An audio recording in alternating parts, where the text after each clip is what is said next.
What are the hidden rules in the workplace that are holding you back from being visible? Let's talk about that today on Stepping Out of Stuck. Welcome to Stepping Out of Stuck. I'm your host, Bonnie Brindle, the Anxiety Avenger. And I'm your host, Ted Simmons, the Superhero of Shyness. And together, we, Help you to become unstuck. boy, that's a really big question, Ted, that I bet a lot of people are struggling with. Visibility in the workplace. It was a to define this even more. Um, I'm going to say that visibility means that you are seen for promotions and brought into discussions of raises and other things like that. And maybe even your name is brought up in rooms in which you are not currently present because Exactly. he's Yes. okay. Somebody's praising you. Yeah. All right. And the what I've found, having been in the corporate world myself, has been that sometimes you just get passed over, right? Yeah. You're not seen. Uh-huh. And I'd say that there's certain things that you can actually do, and certain things that you're actually doing currently that are holding you back. One of the things that I noticed that was holding me back was that I was I was always the one that was head down working on, the project, and I didn't really want to participate in any of the office politics or any of the other things.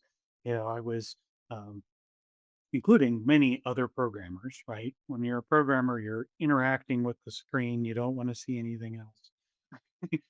You want to get into the zone and do your programming and then go home and think about programming while you're taking shower or eating and then go back to work, put it all on the screen and then do everything like that. It's it Getting that involved in the programming basically made me practically invisible to everyone else, right? Because you're just interacting with the computer, you're not interacting with anybody else. I didn't realize that all that water cooler talk, all that, going out with the boss, going out to the lunch with the boss, going and finding out what the boss's birthday is, and finding out the boss's birthday party and all that other kind of stuff.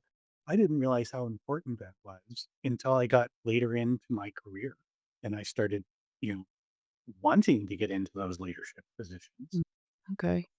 Um, it, in fact, I even learned it at a different place than my workplace.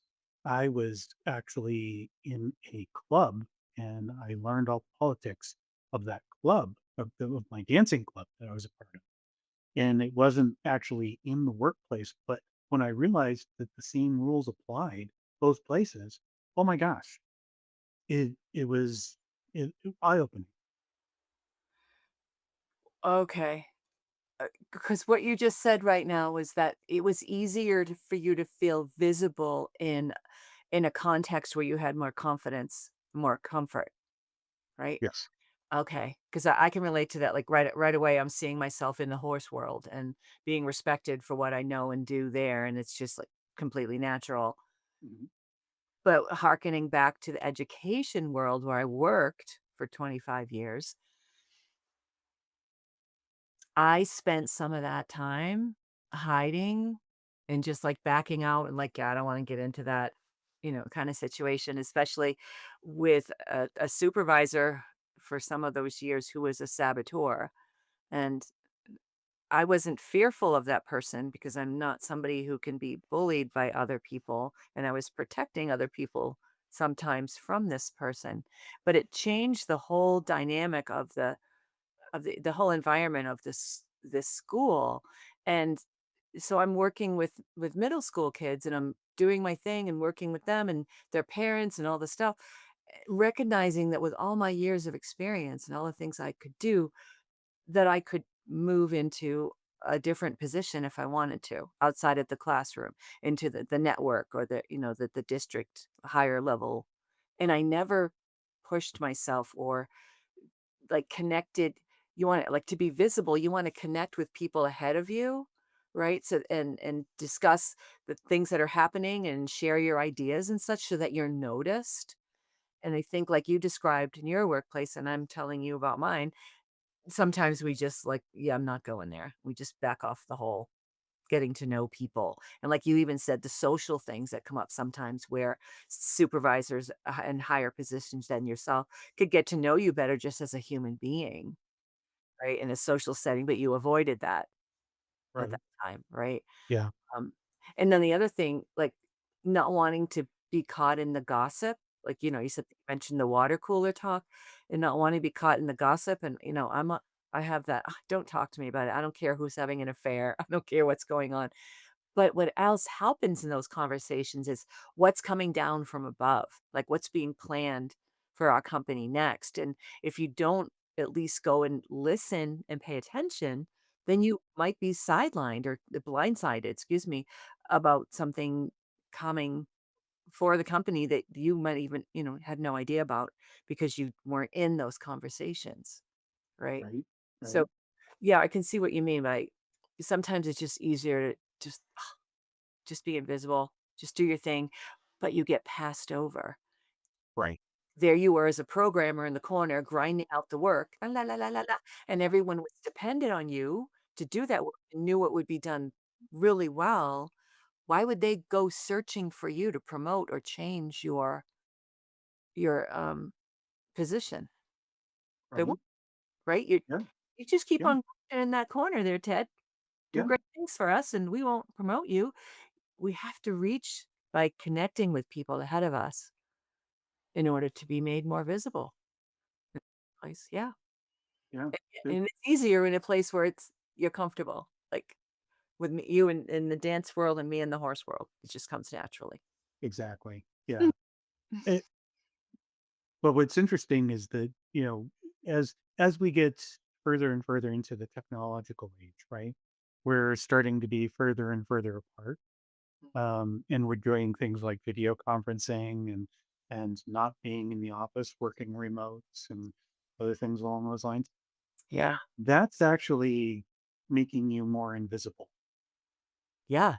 And if you want to get ahead, if you want to grow and everything like that, then you have to get to be visible and you have to schedule time. You have to even work even harder because you can't go to the water cooler. You actually have to call people and interact with them and do more one-on-one type interactions. Mhm. Um, ask questions, get, and then as you're asking the question, ask the personal items and find out more of them as a person. Um, that very, very important and very challenging to do. I know in my own life, I felt very challenged to do some of that kind of stuff because I didn't always feel it was my place to ask how their kids were doing, Mm, because it's the workplace, right? yeah. But you have to come across as human. If you're not human, then you're not seen, right? You're just another computer program, another thing that helps make the mechanism go, right? You're not you're not that person that's actually they don't they don't automatically think of you. No, they don't value you. Yeah. Only value your output when you allow yourself to be invisible like that. Yeah. So, what's a hidden rule? Like, there had to be a hidden rule behind why you held yourself invisible for so long. Well, my my rule was if I'm not seen, nothing bad can happen to me, right? Oh, yeah. And that's the same with so many people, especially when you have something like a narcissistic boss or narcissistic coworker or whatever, the person that you don't want to interact with. Um, you generally try and hide and just do your work and disappear.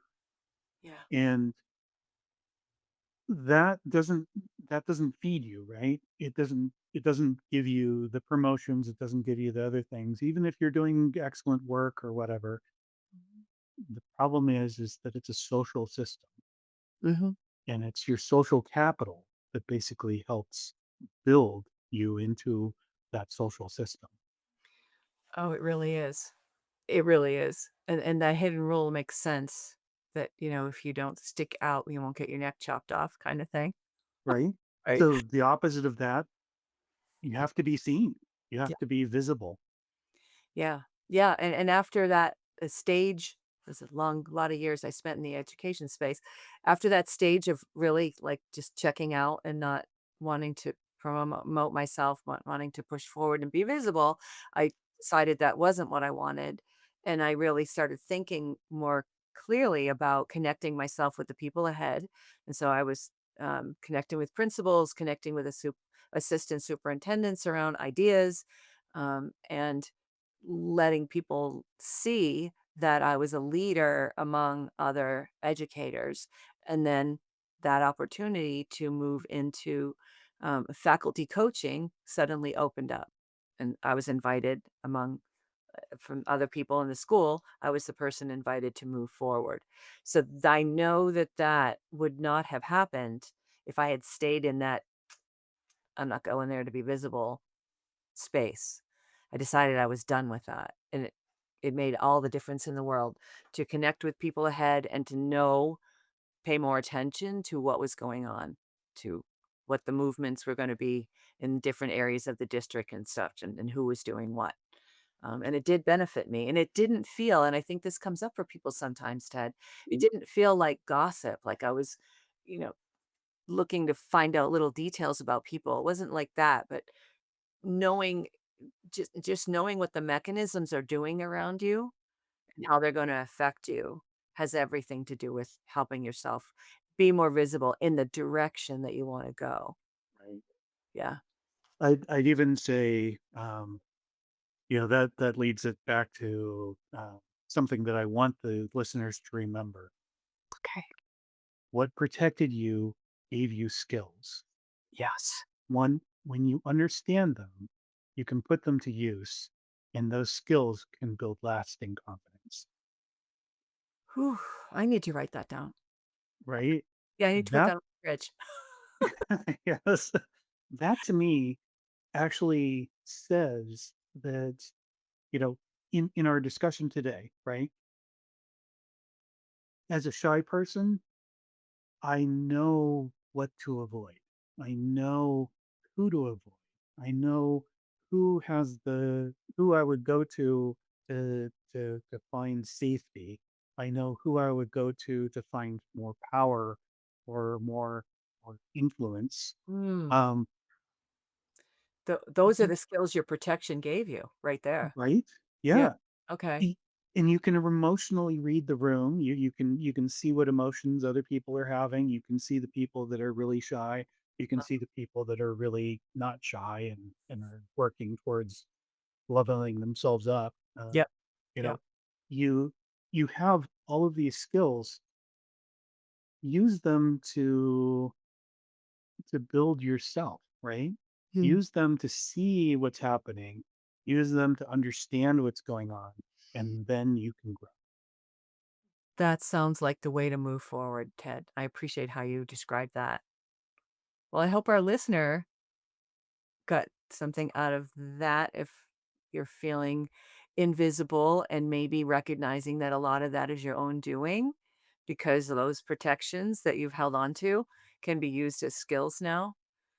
So it's something Ted and I would like to invite you to please do is to like and subscribe to our podcast so we can continue to meet here together and explore these thoughts, ideas, and questions that folks are sending to us that they want to hear us discuss. So please like, subscribe, and any comments that you have, any questions, put them in the comments, and we would love to give you feedback, answer your questions, or hear what you have to say for suggestions.